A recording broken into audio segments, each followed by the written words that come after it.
Ah, glad to see you made it. Hope the trip wasn't too long. My name's Flora, and I'm the lead researcher here. Welcome to the Mangrove Restoration Project, part of the Build a Better World initiative, though we just call it the project around here. Take a look around. A place like this should be teeming with mangroves, but, well, it isn't anymore. People have been tearing down the trees for years, making room for boats, businesses, factories, you name it.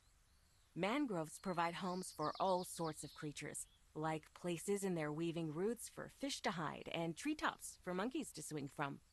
Without the mangroves, though, those animals started to disappear from the area. To make it worse, without the mangroves, there aren't enough plants to pull carbon dioxide from the atmosphere. CO2 contributes to climate change, and climate change makes it that much harder for mangroves to grow on their own. That's where we come in. Believe it or not, mangroves pull far more carbon dioxide from the atmosphere than most trees on land. In a healthy mangrove forest, the soil could have up to 4 times as much carbon stored in the sediment beneath them than you'd expect to find even in a rainforest.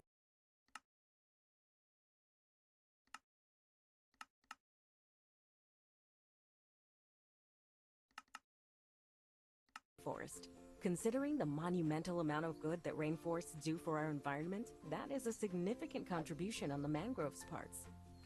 See, all plants need carbon dioxide to grow, so they pull what they need from the atmosphere and turn it into new branches and roots. However, whenever a tree dies or part of it, like the leaves, fall off, the dead plant matter decomposes and the carbon leaks back into the atmosphere.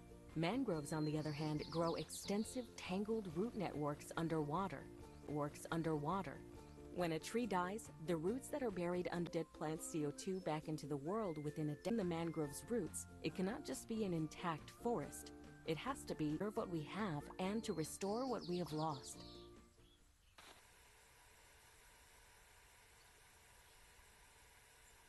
The more mangroves we plant, the less dangerous climate change becomes, and the more animals will be able to return. When the animals return, then we'll start to see the broken down villages revive as their inhabitants return to make a living from fishing, beekeeping, and other local economies. To make that happen, I'm trusting you with this.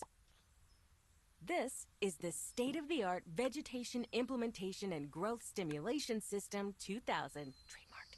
Well, that's what the R&D department likes to call it. But boots on the ground folks like you and me, we just call it the seed cannon. It makes planting trees and the like infinitely easier and helps bypass one of the greatest restrictions to plant growth: time. Come on, I'll show you how